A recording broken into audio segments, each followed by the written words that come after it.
DMK எங்கேயும் விட மாட்டேங்குதுன்னு அவர் ஒரு டெம்ப்ளேட் வச்சிருந்தாரோ அந்த மாதிரி இவங்களுக்கு எல்லாம் ஒரு டெம்ப்ளேட். இப்ப இந்த அம்மாவோட டெம்ப்ளேட் என்ன, நானே அரசு பள்ளி மாணவி தாங்க.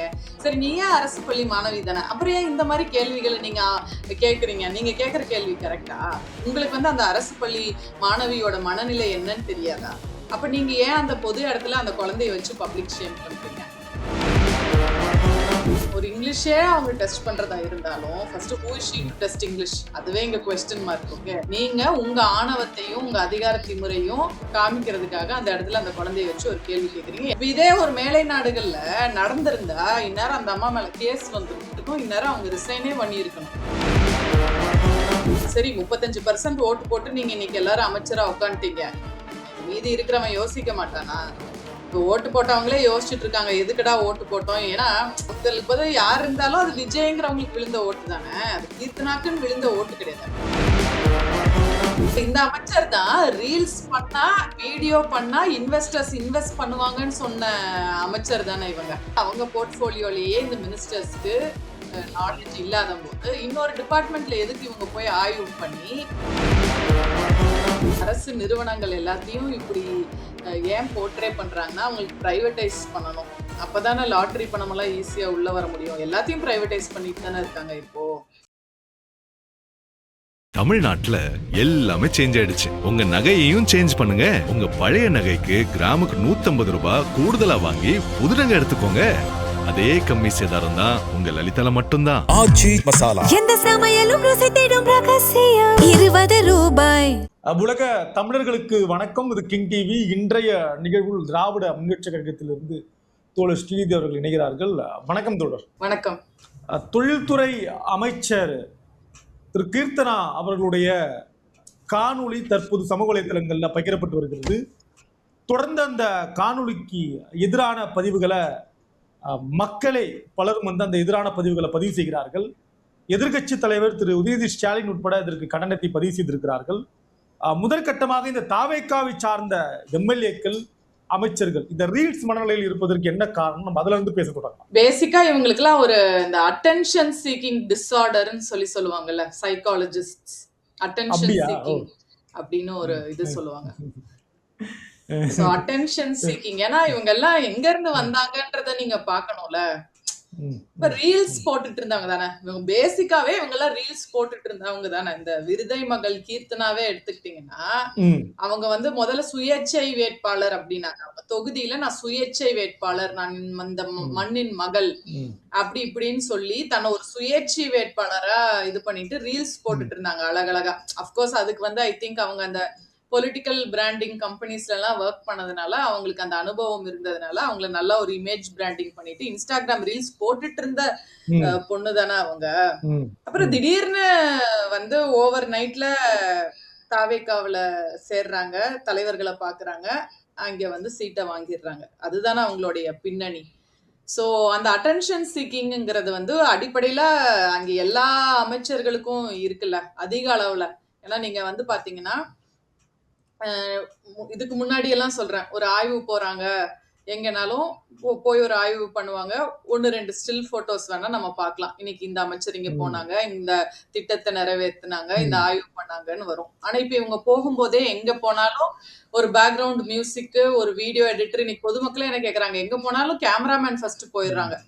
ஒரு முக்கியமான நிகழ்ச்சியில கூட இந்த 4 பசங்களை வச்சுட்டு வீடியோ எடுக்கிறதுக்கு, போட்டோ எடுக்கிறதுக்கு, இது எல்லா கட்சிகளும் பண்றதுதான். இப்ப நாங்கெல்லாம் பண்ணலையானா எல்லாரும் பண்ணுவாங்க. ஒரு எலெக்ஷன் கேம்பெயினுக்கு பண்ணலாம், இல்ல சாதாரணமா ஒரு தலைவரை பார்க்க போகும்போது ரீல்ஸ் போடலாம். இப்ப இந்த ஆய்வுக்கும் இந்த மாதிரியே ஒரு ரீல்ஸ் மனப்பான்மையில தான் இருக்காங்க. இது எஸ்பெஷலி பாத்தீங்கன்னா நேத்து வந்து கவர்மெண்ட் ஹாஸ்பிட்டல்ல அந்த டாக்டர்ஸ் நர்ஸ் கவர்மெண்ட் ஹாஸ்பிட்டல்ல வந்து அது எந்த இடம்னு தெரியல, நியூஸ்ல வந்து அவங்க வெளியே வந்து ப்ரொடெஸ்ட் பண்றாங்க. அதாவது நீங்க கவர்மெண்ட் ஹாஸ்பிட்டலுக்கு வந்து ஆய்வு மேற்கொள்ளும் போது நீங்க இப்படி ரீல்ஸ் பண்றது எங்களுக்கு, அந்த அரசு ஊழியரா இருக்க எங்களுக்கு வந்து ரொம்ப ஒரு இடையூறா இருக்கு. ஏன்னா நிறைய கான்ஃபிடென்ஷியல் இன்ஃபர்மேஷனும் இதுல வெளியே போகுது. அண்ட் இதுக்கெல்லாம் ஃபர்ஸ்ட் கன்சென்ட் இருக்கா? இப்ப மேலை நாடுகள்ல கேட்கக்கூடிய ஃபர்ஸ்ட் கேள்வி, நீங்க இப்போ ஒரு பிரைவேட் ஸ்கூலா இருந்தா கூட அவங்க வந்து என்னன்னா, இப்ப அந்த குழந்தைய நீங்க வந்து அந்த மீடியால காட்டுறீங்க, இத்தனை நியூஸ் சேனலுக்கு மத்தியில அந்த குழந்தையோடைய முகம் அங்க தெரியுது. இதுக்கு கன்சென்ட் இருக்கான்னு கேட்பாங்க மேலை நாட்டுகள்ல. என்னுடைய குழந்தைய நீங்க மீடியால வந்து காமிக்கிறதுக்கு கன்சென்ட் இருக்கா? அப்படி கன்சென்ட் ஃபார்ம் முன்னாடியே சைன் பண்ணியிருந்தாதான் அந்த ஸ்கூலுடைய சோஷியல் மீடியாலயோ வெப்சைட்லயோ அந்த குழந்தைங்களுடைய புகைப்படத்தை மேலை நாடுகள்ல பகிர முடியும். அப்படி இருக்கும்போது இந்த கவர்மெண்ட் ஸ்கூல்ல அவங்க போய் ஒரு ரீல் போடுறாங்க. ஃபர்ஸ்ட் அவங்க இந்த துறை அமைச்சரே கிடையாது, எதுக்கு போறாங்கன்றது நம்மளுக்கு தெரியல. சரி போறாங்க, அங்க படம் பிடிக்கிறாங்க. இது ஒரு கவர்மெண்ட் ஸ்கூலுங்கிறதுனால அந்த பெற்றோர் கேட்க மாட்டாங்கன்னு சொல்லி நீங்க எல்லா நியூஸ் சேனல்லையும் போடுறீங்களா? அதுவும் இப்ப அந்த குழந்தை பண்ண சாதனைய போட்டா பரவாயில்ல, அந்த குழந்தைய அந்த இடத்துல ஒரு சங்கடப்படுத்துற மாதிரி நிலைமையில நிறுத்தி, அதுவும் கேட்கக்கூடிய கேள்வி.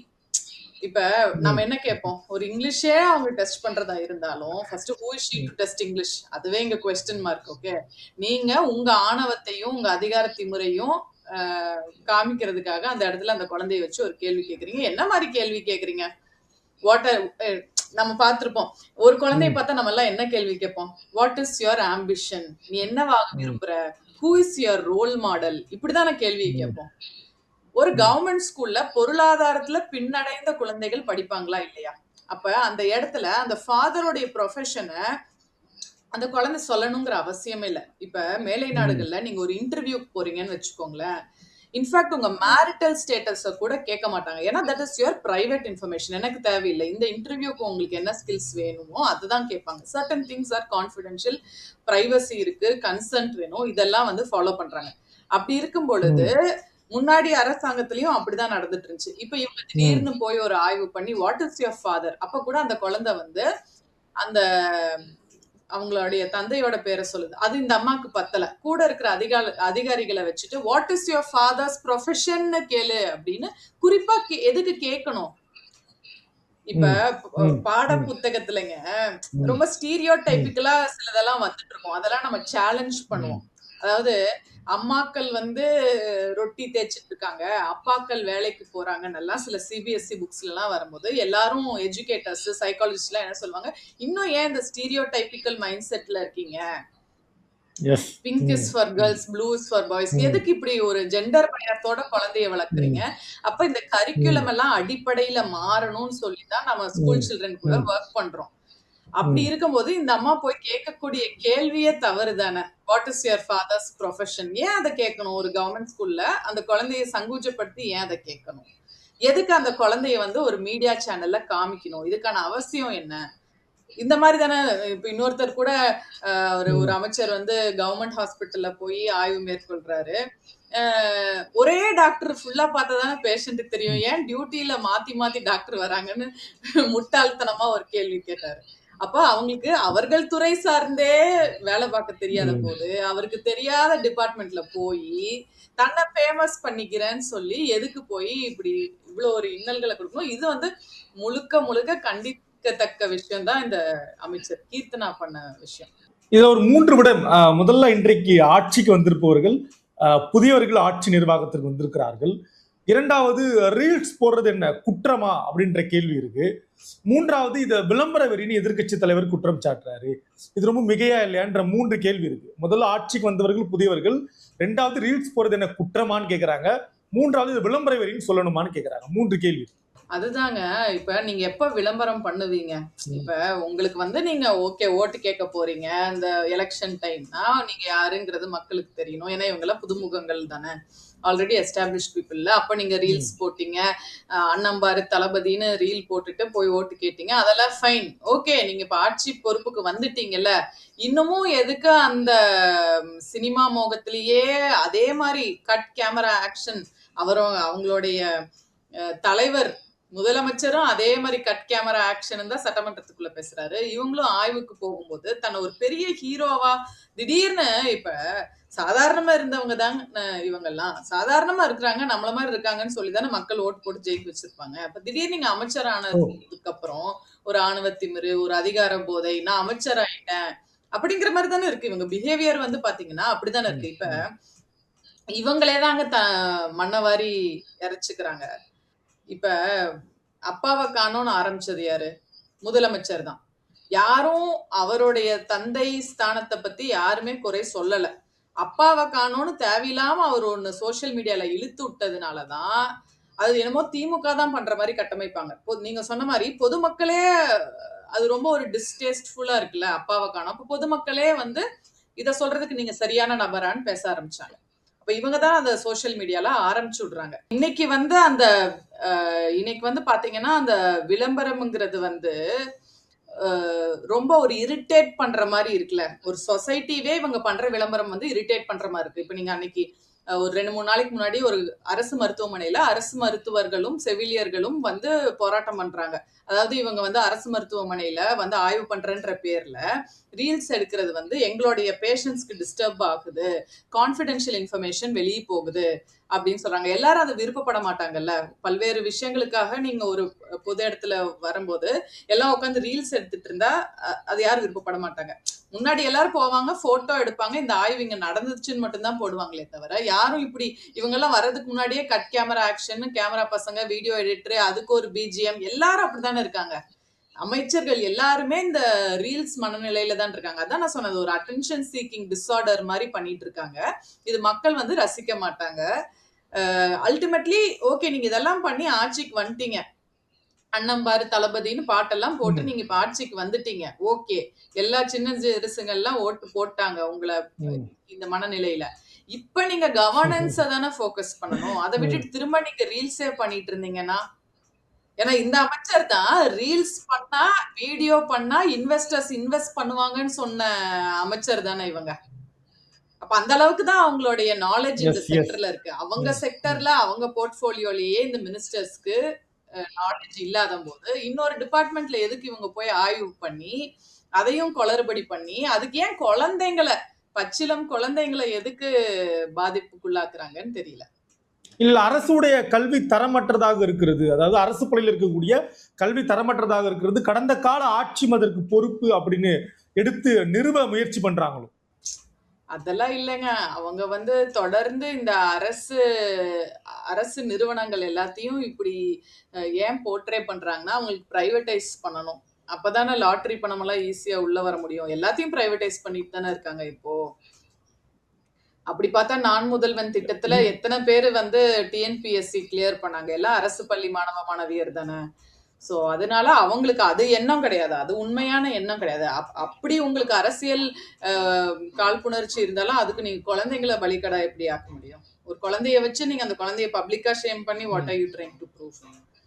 சோ இது வந்து அவங்க ஆணவத்துல அமைச்சர் ஆயிட்டோங்கிற ஒரு அதிகார திமிர்ல அவங்க நேத்து அந்த வீடியோவை எடுத்துட்டாங்க. அதுக்கு இப்படி ஒரு எதிர்வினை வந்து பொதுமக்கள்கிட்ட இருந்து வரும்னு சொல்லி அந்த அம்மாவே எதிர்பார்த்திருக்க மாட்டாங்க. ஏன்னா சும்மா விடுவாங்களா தமிழ்நாட்டுல? நீங்க ஒரு குழந்தைய வச்சு இப்படி எல்லாம் கேள்வி கேட்கறீங்க, what is your father profession அப்படின்னா, சரி 35% ஓட்டு போட்டு நீங்க இன்னைக்கு எல்லாரும் அமைச்சரா உட்காந்துட்டீங்க, மீதி இருக்கிறவன் யோசிக்க மாட்டானா?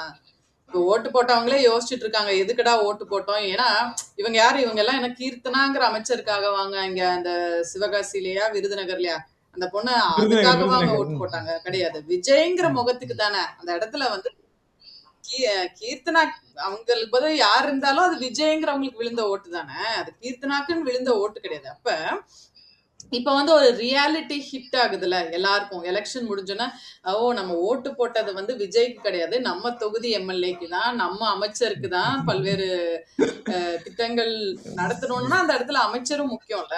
அண்ட் இந்த அமைச்சர்கள் எல்லாருமே ஒரு இன்எக்ஸ்பீரியன்ஸ்டா இருக்காங்களா, அவங்களுடைய இன்டென்ஷன் வந்து அந்த ரீல்ஸ் பண்ணணுங்கிறதுலதான் இருக்கு. அந்த டிபார்ட்மெண்ட் அவங்களுக்கு கவர்னன்ஸ் பண்ணவே தெரியல. இப்ப நிர்மல் குமார் எடுத்துக்கோங்க, எவ்வளவு முக்கியமான துறை, மின்துறைங்கிறது ஒரு முக்கியமான துறை. அதுல என்ன வெள்ளை அறிக்கைன்னு ஒண்ணு விட்டாரு. என்ன விட்டாரு அவர்? என்ன நினைச்சாரு, சரி நம்ம ப்ரீவியஸா இருந்த டிஎம்கே கவர்மெண்ட்டை எப்படியாவது பேரை கெடுக்கணும், அங்க இருந்த அமைச்சர்கள் பேரை கெடுக்கணும்னு ஒரு வெள்ளை அறிக்கை விட்டாரு. கடைசியில அதுல ஒண்ணுமே ப்ரூவ் பண்றதுக்கு இல்ல, ஹார்ட் டிஸ்க காணோம்னாரு. ஒரு துறையை நீங்க எடுத்துக்கோங்க, மின்துறை எடுத்துக்கோங்க, இல்ல இந்த அம்மாவுடைய துறை எடுத்துக்கோங்க, இண்டஸ்ட்ரி மினிஸ்டர் இல்ல இவங்களது எடுத்துக்கோங்க. ஒரு இன்வெஸ்ட்மெண்ட்டை வந்து ப்ராப்பரா டிரான்ஸ்பரண்டா அவங்களால சொல்ல முடியல. யாருமே அவங்க இங்கிலீஷ் பேசணும்னு நாங்க எதிர்பார்க்கலங்க. அந்த டிபார்ட்மெண்ட்டை ஒழுங்கா சீரமைக்கிறாங்களா இல்லையா? இப்ப ஆட்சி அதிகாரம் அவங்க கிட்டதானே இருக்கு. அதை பயன்படுத்திக்காம அவங்களே முன்னிலைப்படுத்தி அவங்கள ஒரு ஹீரோயினா, அவங்கள ஒரு ஹீரோவா எதுக்கு ரீல்ஸ் போட்டுட்டு திரியிறாங்க எல்லாரும்ங்கிறதுதான் புரியல. இப்ப அரசு கல்விக்கூடங்கள்ல ஆங்கிலம் சரியா கற்றுத்தர படவில்லை அப்படின்ற ஒரு உளவியல் ஒரு உளவியல் மனநிலை, ஒரு உளவியல் தாக்கத்தை சராசரி பெற்றோர்கள் மனதில் ஏற்படுத்தும் அப்படின்னு புரிஞ்சுக்கலாமா நம்ம? அதனால அவங்க தனியார் பள்ளியை நோக்கி நகர்வாரதுக்கான வாய்ப்பு இருக்கா? இந்த ஒரு இன்சிடென்ட்னாலலாம் வந்து தமிழக பெற்றோர் வந்து அப்படியெல்லாம் ஒரு அதிரடி முடிவெல்லாம் எடுக்க மாட்டாங்க. சரிங்களா? இப்ப பல்வேறு பின்னணியில இருந்து தான் அரசு பள்ளிகள்ல வந்து படிக்கிறாங்க.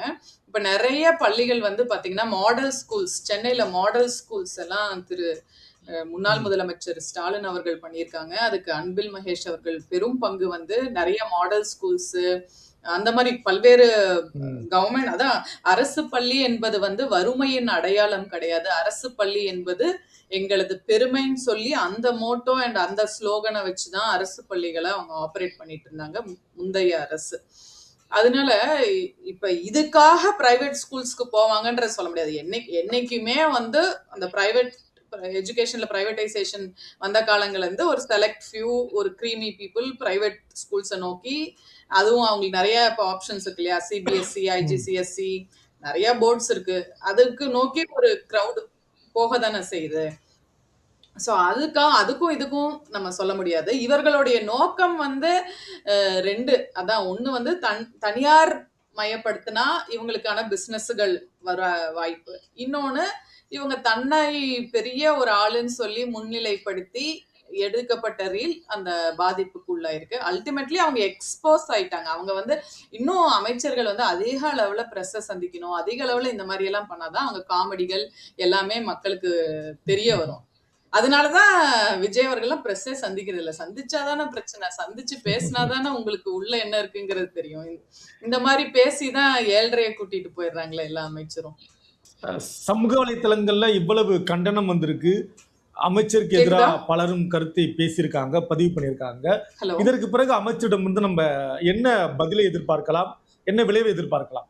அதெல்லாம் எங்களுக்கு தான் நேத்தே தெரியுங்க இவங்க என்ன மாதிரி அதை அப்ரோச் பண்ணுவாங்கன்னு. ஏன்னா இதுக்குன்னு அதான் எல்லாத்துக்கும் ரூட் ஒரு டூல் கிட் வச்சிருக்குன்னு சொன்னாங்கல்ல, அந்த மாதிரி இந்த அமைச்சர்களுக்கெல்லாம் ஸ்டாண்டர்டா ஒரு டூல் கிட் தான், அதை நம்ம யோசிக்கவே வேண்டாம். நேத்து இப்படி ஒரு வீடியோ வந்துருச்சா, அடுத்த நாள் சில சேனல்கள் இருக்கு, அந்த சேனல்கள் ஒரு 1-2 சேனல் இருக்கு, அந்த 2 சேனல்ல போய் பேட்டி கொடுப்பாங்க, ஒரு சிம்பத்தி ஸ்டோரி சொல்லுவாங்க. ஏன்னா இதே அம்மா தான் வந்து பாத்தீங்கன்னா மாற்றுத்திறனாளி அப்படிங்கிற சொல்லுக்கு பதிலா ஊனமுற்றோர்னு சொன்னாங்க. ஊனமுற்றோர் நீங்க எப்படி சொல்லலாம்னு சொல்லி எல்லா பொதுமக்களும் சொன்னாங்க. ஸ்பெஷலி ஏபிள்டு பீப்புள் எல்லாருமே நீங்க எப்படி வந்து ஊனமுற்றோர் அப்படிங்கிற வார்த்தையை ஒரு அமைச்சரா பயன்படுத்தலான்ற ஒரு கேள்வி வரும்பொழுது மாற்றுத்திறனாளின்னு தான் சொல்லியிருக்கணும் அப்படின்னு சொல்லும் போது, அடுத்த நாள் ஸ்டாண்டர்ட் டெம்ப்ளேட், அவங்களோட ஸ்டாண்டர்ட் டெம்ப்ளேட்டை அவங்க ஒரு வீடியோ போடுறாங்க, எங்க அம்மாவே மாற்றுத்திறனாளி தான் அப்படின்னு ஒரு சிம்பத்தி. அப்ப நேத்து இவங்களுடைய இந்த வீடியோ வெளியே வரும்போதே நாங்களாம் நினைச்சோம், நாளைக்கு என்னப்பா, ஓ நானும் அந்த ஸ்கூல்ல தான் படிச்சேன் அப்படின்னு சொல்லி சொல்லுவாங்க. ஆனா உண்மை என்னன்னா அவங்க தொடர்ந்து அந்த ஸ்கூல்ல, கவர்மெண்ட் ஸ்கூல்ல ஒன்றும் படிக்கல, பல்வேறு இன்ஸ்டிடியூஷன்ல படிச்சிருக்காங்க. ஓகே, நீங்க எந்த ஸ்கூல்ல படிங்க, அதை பத்தி நம்மளுக்கு எதுவும் இல்லை. பட் எதுக்கு இந்த தொடர்ந்து அந்த விக்டிம் கார்டு, அதாவது அந்த அட்டென்ஷன் சீக்கிங் ஒரு டிஸார்டர் இருக்குன்னு சொன்ன மாதிரி இது வந்து ஒரு விக்டிம் கார்டு, தன்னை ஒரு சிம்பத்தி, ஐயோ நான் ரொம்ப பாவங்க, அது நீங்க பாருங்களேன், அது ஒரு ஸ்டாண்டர்ட் டெம்ப்ளேட். டிவிக்கேல எல்லா அமைச்சர்களும் எம்எல்ஏக்களும் பண்ற வேலைதான். அதாவது பல கோடி ரூபாய்க்கு காரு அஃபிடவிட்ல இது பண்ணியிருக்காங்க, டிக்ளேர் பண்ணியிருக்காங்க, வீடு வச்சிருக்காங்க, ஆனா செருப்பு இல்லாம நான் பஸ்ல வரேன் அப்படின்னு ஒரு சிம்பத்தி.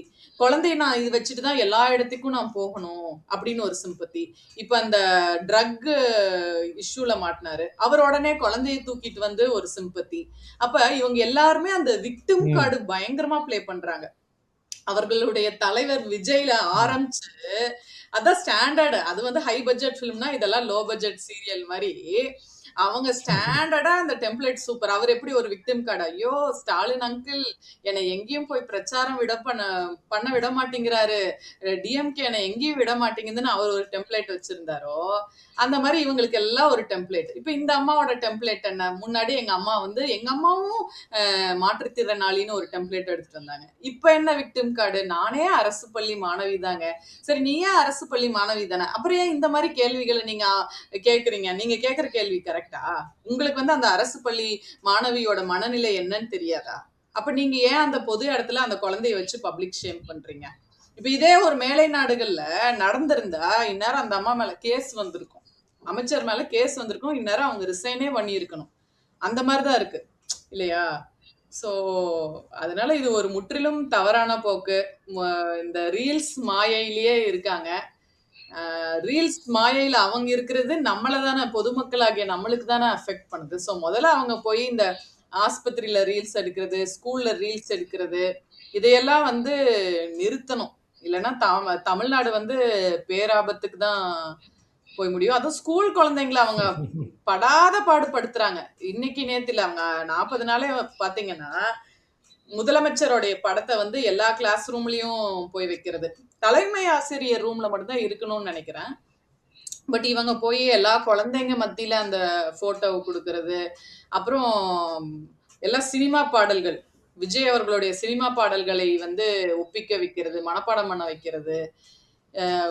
ஒரு ஃபங்க்ஷன் ஸ்போர்ட்ஸ் டேன்னு வந்துச்சுன்னா அதுல விஜய் அவர்களை பத்தி ஆக்ஷன் பண்றதுன்னு சொல்லி முழுக்க முழுக்க அந்த குழந்தைகள் மனசுலயே அந்த இத வந்து விதைக்கிறாங்க. தொடர் நன்றி நன்றி, தொடர்ந்து பயணிப்போம் தொடர் நன்றி. தமிழ்நாட்டுல எல்லாமே சேஞ்ச் ஆயிடுச்சு. உங்க நகையையும் சேஞ்ச் பண்ணுங்க. உங்க பழைய நகைக்கு கிராமுக்கு 150 ரூபாய் கூடுதலா வாங்கி புது நகை எடுத்துக்கோங்க. அதே கம்மி சேதாரம் தான் உங்க லலிதால மட்டும்தான். எந்த சமையலும் ருசி தேடும் ரகசியம் 20 ரூபாய்.